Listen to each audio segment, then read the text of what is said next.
Hey everyone, welcome back to another Last Epoch video. I know I'm a few days late with this, but I have been a little bit busy this week and I couldn't quite get around to it. But I am here now and we're going to talk about Last Epoch's November developer update.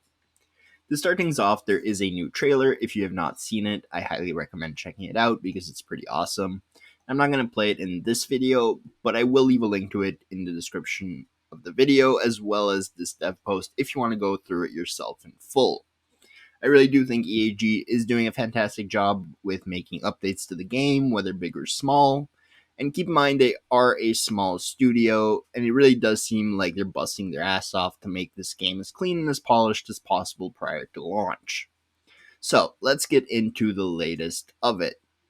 Now, in this dev post, they've of course reposted the roadmap, which we've seen prior about the factions that are coming on January 11th and the final classes for Warlock and Falconer with their respective dates of January 25th and February 8th. They do go in a little bit more detail on what's supposed to come from those classes as well as the item factions, so do make sure to keep track of that when updates are released. Now, they've also done a lot of other feature updates in this dev post, mainly graphics updates, which is pretty cool. So, like Lightning and Shadows, for example, it says like one of our major goals for the game is to improve both visual quality and performance across the board. To continue chasing this goal, we are making multiple changes of our lighting system, shaders, and more. Historically, many of our scents felt a bit floaty, with characters and objects not grounded in the way that we would wish, which has been a big feedback from the community as a whole. So it's nice that they're listening to what people are saying and they're trying to make changes based off of that. It's not something a lot of developers do, and I'm really glad that EHG is actually doing this. A big part of this issue is missing good contact shadows and shadows in general. There are many reasons why this is not simple to solve as it may look. The most significant reason is, of course, the performance. One of the systems we have improved for 1.0 is ambient occlusion. Our new implementation creates much more accurate contact shadows and brings much needed depth into many of our scenes. In addition to ambient occlusion improvements, we are also adding a modern screen space soft shadow system. In many scenes, we previously did not have any shadows. Player light is now the source of physical light, where objects around the player properly cast shadows, which is increasing much more dramatic lighting in our scenes. While still keeping performance in check. Since this is a screen space solution, it has fixed performance costs no matter how many objects or monsters there are on the screen. So that's really cool that there's going to be a lot more shadows regardless of like the clutter on the screen. It's going to make the game look a little bit less floaty as people have called it in the past. Now they also do go on, say in addition we are reworking lighting in almost every scene of the game with multiple goals in mind to improve performance, to increase visibility of the player, and frankly to improve visual fidelity of our scenes. And it does show here what it looked like before and what they're trying to make it look like now. And it definitely seems like it's a lot more of an improvement.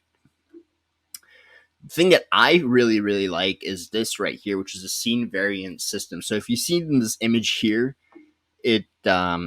it's the same exact scene and it changes based on, I believe, the weather. It's supposed to be like time of day, day and night type of thing. So here's what they said for the scene variance system.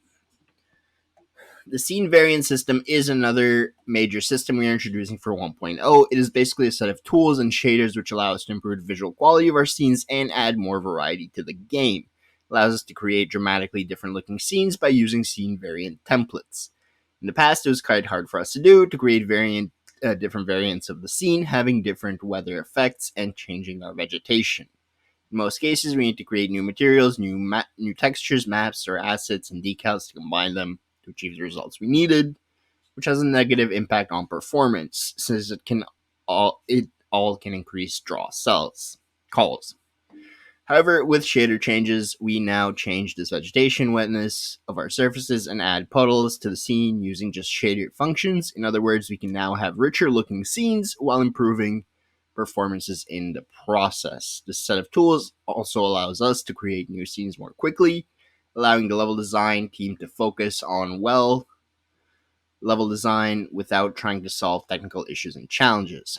Last but not least, it allows us to bring much more variety into the game. For example, monolith scenes can look different each time you will enter it, as you can see in some of the examples below. We have big plans for the system, and you will see us utilize it more and more as the game progresses in the future.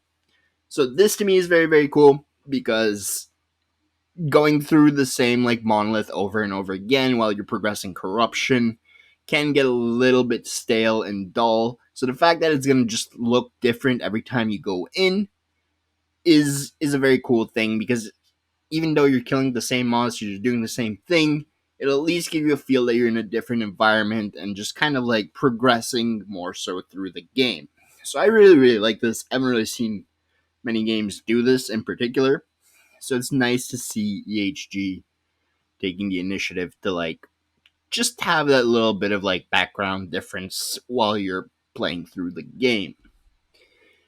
Now, they did also make some other changes. So they revisited the Shaman. I haven't personally played the class myself, so I don't know what they really changed from what it was before. But it's for those Shaman players that are out there, we've heard all the feedback regarding Shaman Mastery and agree. For 1.0, we'll be revisiting our favorite warrior of the North, sorry Grail, giving this mystery much needed love, mastery, some much needed love, helping to bring it up to par with the other mastery options in Eterra. With this revisited Shaman, we won't be doing a complete rework of the mastery. However, we know some aspects of the mastery can be a bit lacking at the moment, and we decided it needed some time dedicated to its preparation for 1.0. These changes are still a work in progress, so today's post will just be speaking a short bit of one of the improvements coming to the Shaman with a rework to the Tempest Strike skill. We'll also be making changes to the Mastery passive tree to improve options in the tree and the new, as of yet to be discovered, skill. Expect more information in a later post. So they will be making some changes to the Shaman for 1.0. And that's going to be their example here is the Tempest Strike. Tempest Strike, as it's currently implemented, is spammable melee skill imbuing each strike with a chance to trigger elemental storm spells on hit and offering elemental penetration instead of speed scaling, being a hybrid skill with both attack and spell features, with the spell procs not being the most reliable and a lack of attack speed scaling. Tempest Strike has been in a fairly rough spot. As such, Tempest Strike is getting a complete rework for 1.0, keeping the same name and theme, but with completely new mechanics, skill tree, and even role as a skill. As of 1.0, Tempest Strike will now be a powerful high-cost combo ability. With each strike of your weapon, Tempest Strike will flow through launching penetrating icicles, creating tornadoes, and expanding rings of lightning. In this tree, you will find the ability to specialize into each of these strikes, making them more powerful and removing them for other benefits.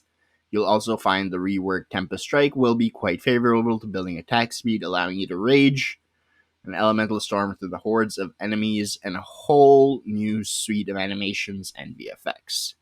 So that's pretty cool. They listened to the community feedback that the skill was kind of lackluster, and they're changing it to make it a lot more usable.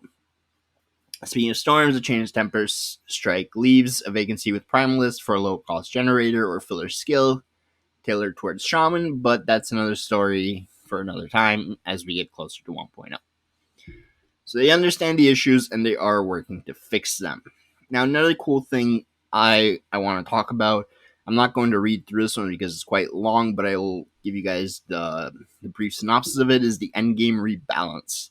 So what they're essentially trying to do is they're trying to make the modifiers be a little less, how should I put this? So they're not as prevalent for where the damage comes from, but instead making the damage and the health of the monsters be based on their level through the increase of corruption. So if you see here, for 100 corruption is getting a buff from 50 to 60, 200 from 100 to 170, 300, 147 to 281, and etc. So it starts off with a little bit of a 10% increase at the start when you get into empowered monoliths and such, and then it's going to get to pretty much double the power at like 500 corruption from the corruption itself.